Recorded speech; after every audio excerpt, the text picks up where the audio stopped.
Dr. Sam Osmanagich, please tell us about the connection of the Bosnian pyramids to the cosmic internet. It's been since 2005 that we started with the Bosnian Pyramid project. It started as archaeological digging, but then we expanded to interdisciplinary scientific project. Then, due to the energy properties that we've been investigating, that was the third aspect. And then we got spiritual aspect and self-healing aspect. We realized that pyramids are actually huge energy amplifiers using existing natural energy sources. In the case of the Bosnian Pyramid of the Sun, which is the biggest and the oldest pyramid on the planet, we've noticed that through series of measurements, 4 or 5 independent researchers from Italy, Croatia, Serbia, Germany, Finland, and other countries, we have very interesting phenomena measured on the very top of the Bosnian Pyramid of the Sun. First, it started in 2010 when the physicist Slobodan Mizra from Croatia detected and measured electromagnetic beam, which was 4.5 meters radius, focused and continuous, of frequency of 28 kilohertz. Later on, it was confirmed by Serbian electrical engineer Goran Marjanovic, but also by Finnish sound engineer Heikki Savolainen, and then finally we have a team from Italy led by Professor De Bertolis, anthropologist from University of Trieste. So 4 teams coming at 4 different times, bringing their own equipment, but getting the same measurements. Well, this is an independent, international scientific verification of the phenomenon. Energy beam going through the top of the Bosnian Pyramid of the Sun. In September of 2016, another team from 3 countries, Croatia, Slovenia, and Serbia, led by electrical engineer Goran Marjanovic, did very systematic measurement, again, above the top of the Bosnian Pyramid of the Sun using the drone. So they were flying about 50 meters above the top of the Bosnian Pyramid of the Sun. The way they were doing it, they would fly a few meters and then going left, right, back and forth for about 50 meters. Another few meters, left, right, back and forth. That way they covered a huge area around the top of the Bosnian Pyramid of the Sun. And these are their conclusions. This energy beam, but this particular time this is electrical field. It goes like energy beam, 4.5 meters wide, and then it starts to expand. And then at 21 meters, it is the strongest and widest. And then it's coming back to the narrow beam, and then again, expanded, narrow, expanded, narrow. So, it is elongated, ellipsoid. Now, the engineers knew immediately that it was some form of the standing waves, or torsion fields, or rather popular term, scalar waves. Now, scalar waves have been investigated by Russian scientists for the last 40 years. If you have a torsion field, it means that you have a base to create the speed of those waves, which is much bigger than the speed of light. Of course, according to Einstein theory, the biggest speed in the universe is the speed of light. And really, 300,000 kilometers per second is a big speed. Einstein claimed that this is the biggest one because after that, we start to dematerialize. Well, from our planetary standpoint of view, this speed is quite enough. If I generate the light here in Croatia, it will be seen in New York City within a second. However, if we create the light here on our planet, it will be seen on our sun in 7.5 minutes. So it takes time for the light to get to the sun. Now imagine if you need to send the light or the information from our planet to the center of our galaxy, Milky Way. It takes 40,000 years. And if we are sending the information to the center of the universe, billions of years. Now let's imagine that we are creator of the universe. First we started creating galaxies. There are at least 400 billion galaxies. And each galaxy has stars. Our galaxy, Milky Way, 10 years ago, astronomers thought had about 100 billion stars. Today, 2017, they are talking about 400 billion stars. And just one of them is our sun. And then, in most cases, suns, stars, they have their own planets. Our sun has 9 planets. And then some of the planets have their own moons. We have one, but then Jupiter or Saturn, they have dozens of them. So now imagine, you've created such a vast space with so many cosmic bodies. You are creator. And of course, you want to be in touch with all your babies in your emperor. How to communicate with them? If you use the speed of light, of course it is not sufficient. If you send the information to our planet, it takes 4 or 5 billion years. It takes another 4 or 5 billion years to get the information back. How to check the health frequencies of all these planets and stars and galaxies? You need something much quicker. Well, the torsion fields or scalar waves are 10 billion times quicker than the speed of light. 10 billion times, meaning that you can move the information from one area in the space, in the universe, to another one, almost immediately. So now we are getting the ability, the tools for something that I named the cosmic internet. From before, we knew that this energy beam going through the top of the Bosnian Pyramid of the Sun is getting stronger as it moves away from the pyramid. So theoretically it could move through our ionosphere, through our solar system, going to another solar system, reaching another planet, establishing energy bridge. And then through this energy bridge you can send information, the frequencies. And then of course the pyramid is a very powerful communication device. But the problem is the rotation of our planet, because it moves so quickly. If you aim one particular planet, it is just a fraction of 1 second that you can reach this planet. So it would be very unpractical to try to send information, because information goes all around the space. However, when we did the measurement in fall of 2016, we've noticed that this energy beam, this electrical field, the scalar waves, are actually moved to the sun, because they were mostly directed south, southwest, west. Why? Because we did our measurements at the noontime to 3 p.m. And of course, sun at the noon is exactly south. 3 p.m. it goes southwest and finally west. So the energy beam basically is directed to the sun.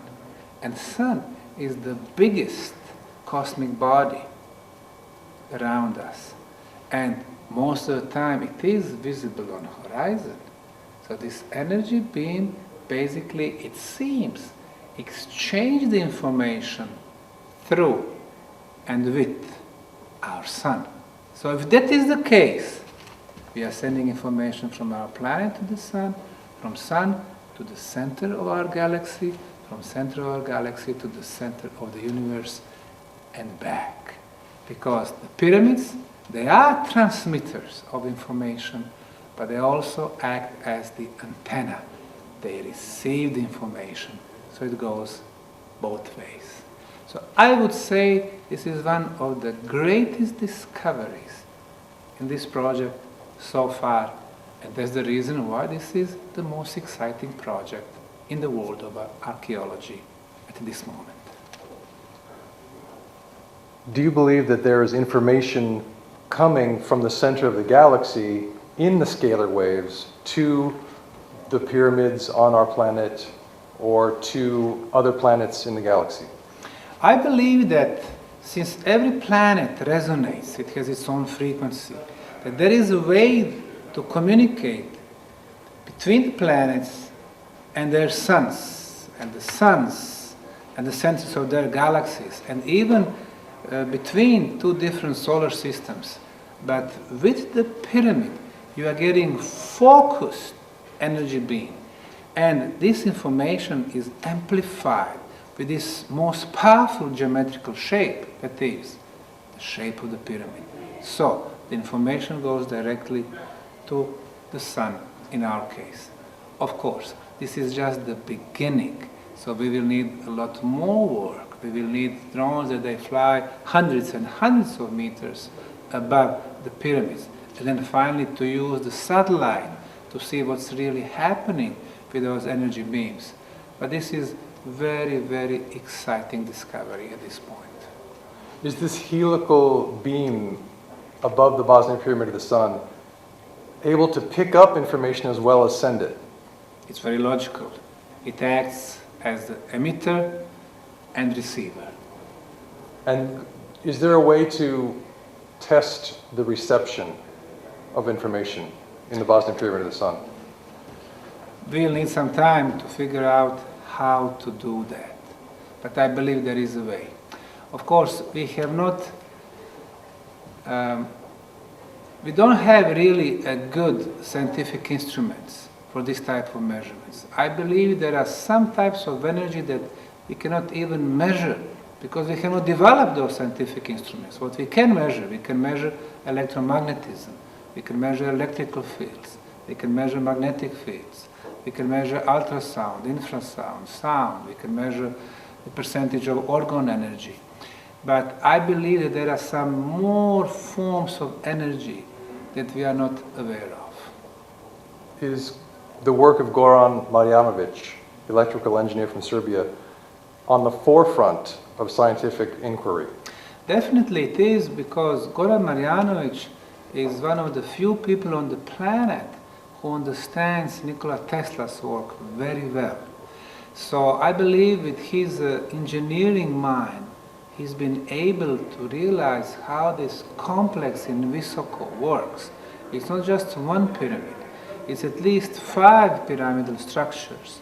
Plus we have tumulus complex, we have underground tunnels in several layers. So he realized that the distance between those structures was very important, and the ancient builders did everything to amplify all these energies, and interestingly enough, the beams from Bosnian Pyramid of the Moon, Tumulus in Vratnica, and other structures, they act as a support for the key structure, which is the Bosnian Pyramid of the Sun. Are the pyramids in Bosnia Tesla energy machines? Tesla was the gentleman who was thinking out of the box. Today, we are based on the technology which is based on Hertzian waves. Tesla was dealing with something else, with some type of the non-Hertzian waves. He was looking for the waves for the interplanetary communication. When he built his Wardenclyffe Tower in the state of New York 100 years ago, he did only one experiment, but after this experiment he concluded that he had found ways to transfer huge quantities of information or energy, thousands of horsepowers, between two planets, regardless of their distance. The frequency that he was using, 28 kilohertz, the same one that we measure on the top of the Bosnian Pyramid of the Sun. So it seems that this is the frequency for the interplanetary communication. One final question. What would Nikola Tesla say if he visited the Bosnian Pyramid Complex today and found out what kind of work you've been doing there scientifically? I think he would be very happy, but probably he would understand this pyramid much, much better than we do, especially me. I act basically as a PR. I don't have a technical mind, but I'm very exciting, very enthusiastic when I see so much information coming from different fields. I think he would help us to understand better how these machines work, how those machines that we have in the heart of Bosnia, how they were built, what is the true purpose, and how he can improve them. And I think that would help us a lot. It will shorten our scientific way. But even with this, I think it is important that we try to use the knowledge from the ancient builders of Bosnian pyramids and apply some of that knowledge in our society. Because when you see on conceptual level, everything we do with the energy is wrong. For example, our energy sources, coal, which is base for dirty industry, oil and gas, limited sources. Electricity, 220 volts here in Europe, 110 in the US, very bad frequency for us. The mobile phones, you put it near your ear, you burn your brain cells. TVs, computers, microwaves, all wrong on conceptual level. And when it comes to frequencies, it seems like somebody intentionally produced through our technology the worst frequencies for us that will damage our brain, that will slow down our processing. So, once you have some type of zombies on this planet, it's very easy to manipulate and control them. On the other hand, the ancients were using existing energy sources because they knew if you have iron below the ground, it generates electromagnetic fields. If you have underground water, it releases negative ions. If you have a couple of underground waters at different depths, you get the electrical field down there. You have places, of course, with the magnetic energy, you have places with more negative ions, and then they were producing the most powerful shapes, the shape of the pyramid.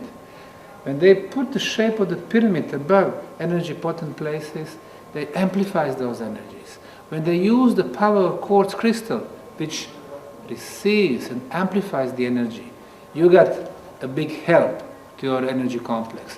When they have cavities or tunnels in several levels, they amplify the energies. Some other minerals amplifies the energies. When your pyramids are at the places where volcanic lines come and intersect, it amplifies the energies. So the ancients were smart because those energies were simply at the right frequencies for us, for all living beings. When we are born in the resonance of the planet, which used to be 7.83 Hertz, the Schumann resonance. The pyramids maintain the same resonance. You go outside the pyramid fields, you got 9, 10, 12, 15 Hertz. Very bad for us. We are not in our natural energy fields anymore. That's why we have things to learn from the ancient pyramid builders. And finally, for those who claim that there are no pyramids in Bosnia, they have been there tens of thousands of years because we got burned. They will be there thousands of years after we are long gone. So why don't we use our short lifespans, try to learn and apply that knowledge and improve our society? And now one final question before what I'm sure is going to be a wonderful lecture here in Rijeka, Croatia. And we've got a lot of people waiting outside to hear you talk. Would you say that Nikola Tesla is the father of the phenomenon that you have named the cosmic internet? He was the first one in our civilizational cycle, which lasts for about 10 to 12,000 years, who would understand what was happening in the universe, how to use the energy which is already there, pre-existing, instead that we try to find our own ways and invent hot water. So yes, he was the father of everything that's been happening even today. Thank you. Thank you for your time. Very welcome.